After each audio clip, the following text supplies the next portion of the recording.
While many Americans are still struggling to overcome government-mandated reductions of personal and economic freedoms, oppression in response to the coronavirus, Democrats in the U.S. House of Representatives are ramming through yet another massive federal bill. This time, it comes in the form of H.R. 5, the so-called Equality Act.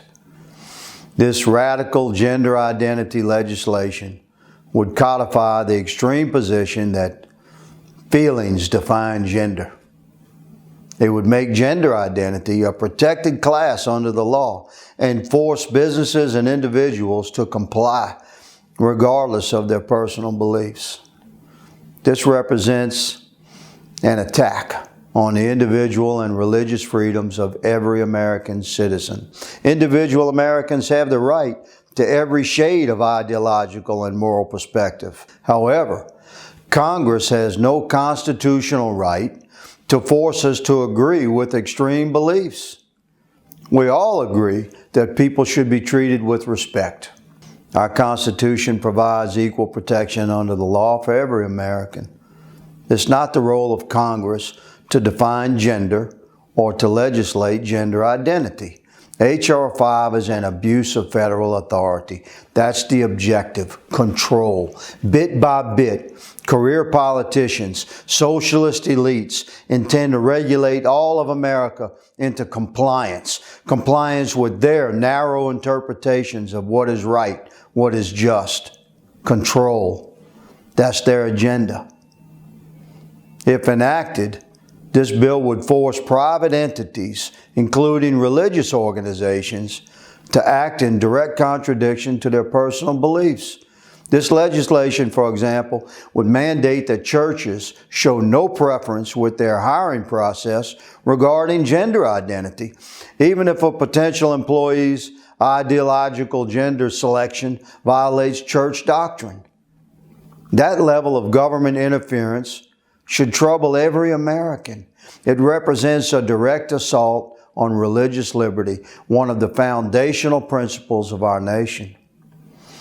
The vague and fluid gender identity protections in H.R. 5 would create legal nightmares as well. Any person could claim any gender at any given time. Think about that. At any moment, a man could become a woman. A woman could decide she's a man.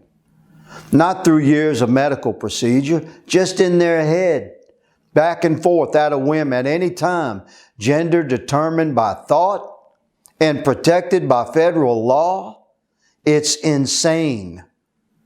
Such changes would have significant implications across every aspect of life, from bathroom use to athletic competitions to medical decision-making. We would witness the erosion of women's rights, consequently.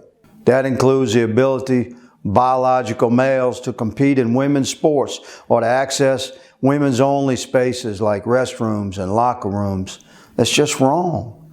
This bill shows just how far left the Democratic Party has shifted.